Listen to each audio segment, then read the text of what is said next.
Agora a gente vai falar sobre um assunto muito importante. Tá percebendo que desde o começo do programa a gente já tá aqui passando o recado, né? 1º de dezembro, Dia Mundial da Luta contra a AIDS. Ela tá aqui com a gente para conversar sobre esse assunto.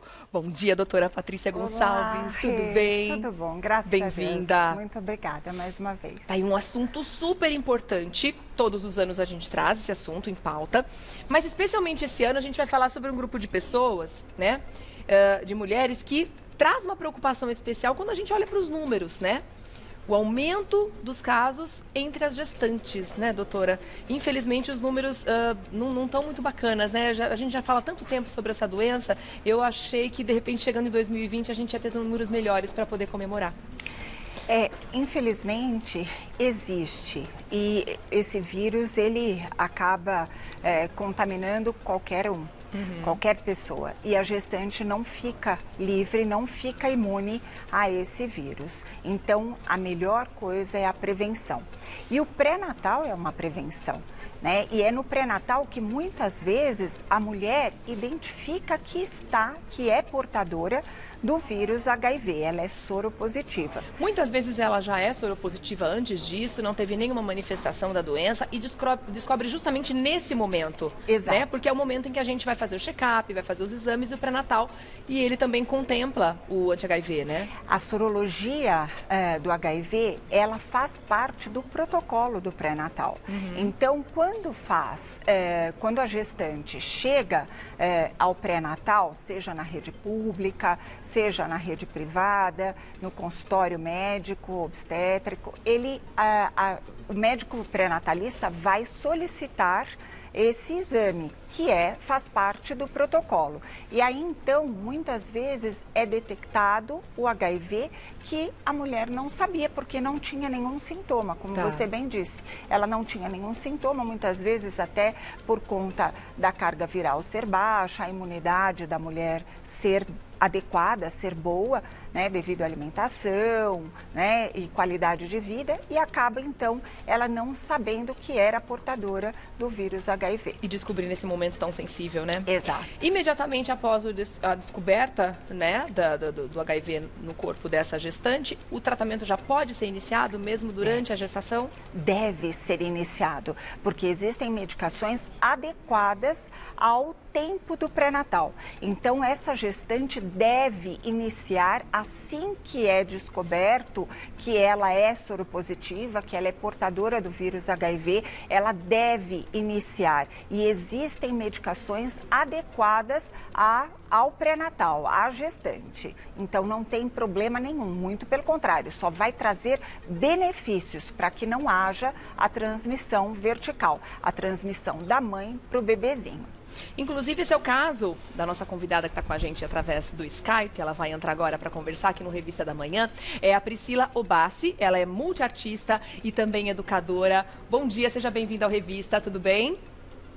Bom dia, Regiane, tudo bem e você? Também, tudo ótimo. Obrigada, viu, pela participação. Prazer falar com você. A gente está falando justamente sobre o início do tratamento, logo após a descoberta, durante a gestação.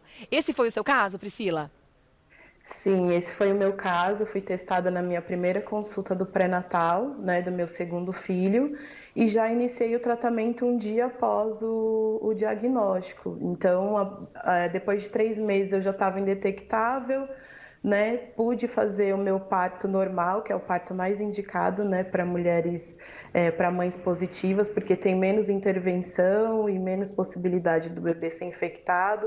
Tomei o remédio durante o trabalho de parto, meu filho nasceu e após 1 ano e meio de tratamento, né, assim que ele nasce, ele toma também a medicação durante 28 dias e depois de 1 ano e meio ele teve alta e não é reagente. E você estava amamentando no momento em que você descobriu a gestação e também o HIV no seu organismo? Sim, eu tenho um outro filho com 4 anos e na época eu estava amamentando, ela pediu para que suspendesse a amamentação, né? Tá, a amamentação foi interrompida porque também existe o risco de passar para o bebê durante a amamentação, né, doutora? se ainda não está indetectável a carga viral, acaba ocorrendo um risco. E durante o pré-natal também, ela amamentar, estando gestante, também não é o mais adequado, porque isso pode ter algumas implicações, como um trabalho de parto prematuro, uma ameaça de abortamento ou o que o valha. Um risco de aborto, né? Agora, lendo a sua história, Priscila, muito interessante ver todos os desafios e tudo que você enfrentou, né? Assim que você descobriu a doença, inclusive passando pelos tratamentos, buscando pelo tratamento, pelos remédios. Você chegou a sofrer preconceito? Olha, eu tive que atravessar a ponte, né? Eu moro aqui na periferia de São Paulo e tive que procurar um atendimento de melhor qualidade em um outro bairro da cidade, porque no meu bairro o tratamento era muito hostil, né? E muito imbuído também pelo racismo, né? Então, acredito que a gente tem aí um grande índice, né, de gestantes, um recorte étnico-racial que é importante a gente dizer que as mulheres pretas também são um dos grupos mais atingidos pelo vírus e por conta do nosso racismo estrutural, de que a gente chega nos lugares e que o nosso corpo não é tratado com a humanidade que ele merece, né, e que ele necessita. Então, nesse primeiro momento, você não sentiu o acolhimento que você deveria ter, né, que deveria ser oferecido a você no momento da descoberta da doença e também do primeiro momento do tratamento, né, Priscila? Não, foi muito traumático e tinha uma questão do tratamento muito relacionado à medicação. E o que a gente sabe é que assim, os antirretrovirais eles são importantíssimos no tratamento, mas tem toda uma outra condição emocional, psicológica, de acolhimento, né, de criação, de estar em grupos e, enfim, toda essa condição que faz com que a nossa saúde e a nossa imunidade ela seja tratada, né? Ela seja aí alimentada com outras possibilidades de vida, né? De bem viver e não só sobreviver, né? Sem dúvida, eu estou batendo bastante nessa tecla mesmo, porque é muito importante a gente falar sobre isso, né? A humanização desses tratamentos, né? Ainda mais num momento como esse, né? Você descobrir durante a gestação, a gente já imagina o tamanho da carga emocional, né? Da gente estar vivendo esse momento tão sensível e descobrir uma doença que pode ser tão grave se não for tratada. Aí você vai em busca do tratamento, em vez de ter acolhimento, você tem hostilidade, né? Você não tem o que você precisa para estar bem, para se sentir bem e para fazer com que esse tratamento seja o melhor possível, né, doutora? Muitas mulheres, infelizmente, enfrentam isso, né? Acabam enfrentando por conta da fragilidade, né? Ela já está num momento de fragilidade, um momento especial, de muitas emoções e acaba tendo uma notícia que impacta, que assusta, né? E depois, com o acolhimento do pré-natal, que é tão importante, isso acaba diluindo e fica a responsabilidade do tratamento. Porém, não tem aquela coisa de que, eu vou transmitir para o meu bebê, porque é muito bem orientado. E Priscila, eu queria te perguntar uma coisa, querida. Bom dia.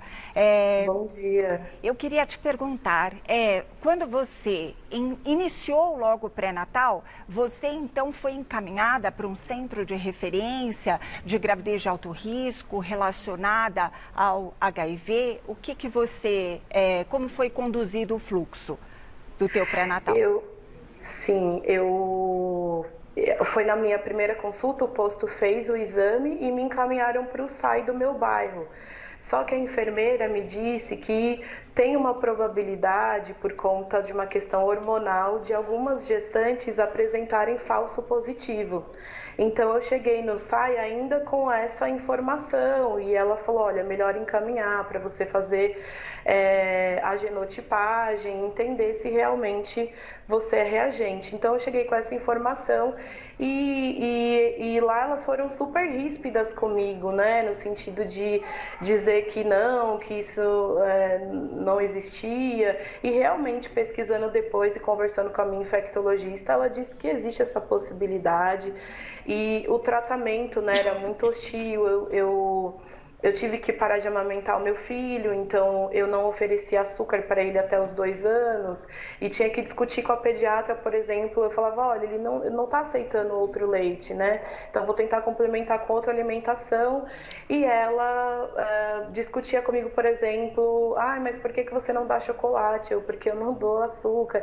Então várias questões assim dela também como uma médica branca, olhar para mim como uma mulher preta e num lugar muito de arrogância de como assim, né? Quem é você para falar o que tá errado que eu tô dizendo?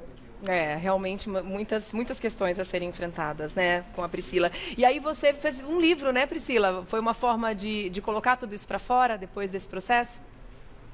Sim, eu fiz o livro, que é o Poesias Pós-Parto, que eu brinco que é a minha menina, e eu já era poeta, escrevia poemas, né, desde quando meu primeiro filho nasceu, e eu escrevi um poema que chama HIV Positivo, contando um pouco dessa história. E aí eu quero ler aqui para vocês. Muito lindo. Tem um pedacinho para você ler? Vou ler. Bacari, vento que anuncia, em amor traz a notícia. Espírito de coragem se coloca em risco e da morte desenha outra imagem. Gratidão é a única coisa a sentir, saber em estado de luz e não em sombras de doença.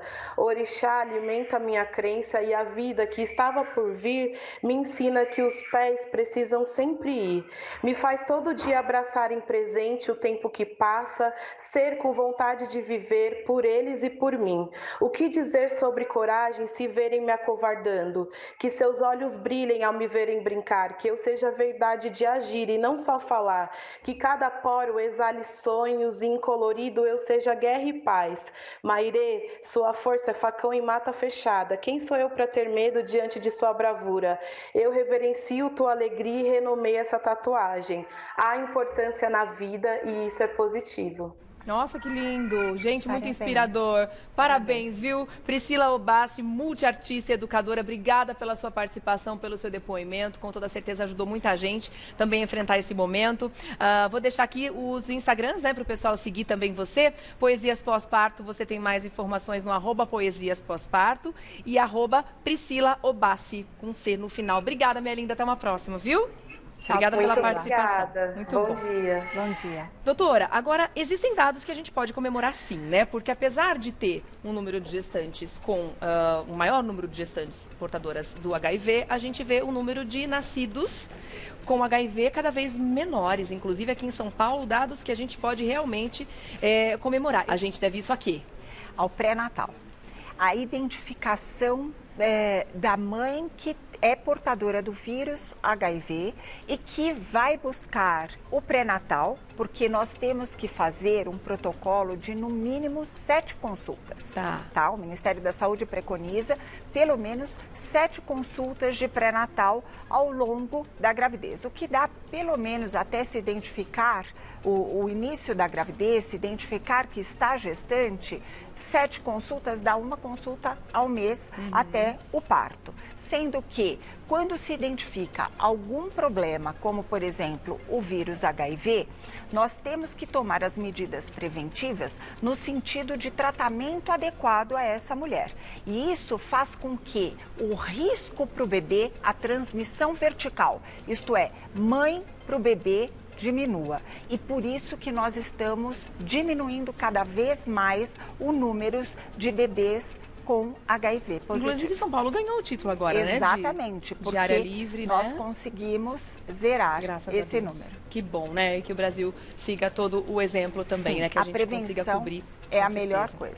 Doutora, obrigada mais uma vez. Eu que agradeço. Não nessa quinta, na próxima, a doutora está de volta para a gente conversar também sobre a saúde da mulher. Enquanto isso, você vai falando através do @dra.patricia_Gonçalves, tá bom? Vai fazendo contato através do Insta. Obrigada mais uma vez, Beijo doutora. grande. Até uma próxima.